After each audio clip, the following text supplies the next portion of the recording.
পর নির্ভরশীল না হয়ে নিজের শরীরের শক্তি থাকতে কর্ম করে খাও। বাবা আদম ও সফিউল্লাহ নিজেও কৃষিকাজ করেছেন। এক কথায় প্রত্যেক নবী কোনো না কোনো কাজ করেছেন। কেউ ব্যবসা করেছেন, কেউ কামারের কাজ করেছেন, কেউ কৃষিকাজ করেছেন, কেউ রাখালের কাজ করেছেন। সবাই কর্ম করে খেয়েছে। সুতরাং বলবো, কর্ম করে খাও, ধর্ম বেছে নয়। ধর্মের নামে ইমামতি বলেন, মাদ্রাসা শিক্ষা বলেন, ওয়াজ বলেন, যে কোনো কিছুকে ধর্মে বিক্রি করে চলার চেষ্টা করবেন না। দাড়ি মোছে তেল মাখিয়ে, তুলা আঁচড়িয়ে, স্যান্ড মাখিয়ে নিজে শো চলবেন অন্যের উপর নির্ভরশীল হয়ে, এটা সঠিক পথ নয়।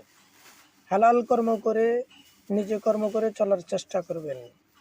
কেউ যদি আপনার ধর্মীয় কাজে, ধর্ম প্রচারে, ধর্ম শিক্ষায় মহব্বত করে খুশি হয়ে কেউ যদি আপনাকে হাদিয়া দেয়, সেটা সম্মান, সেটা সুন্নতে রসুল্লাহ সাল্লাল্লাহু সাল্লামকেও উম্মতেরা মহব্বত করে হাদিয়ে দিয়েছে।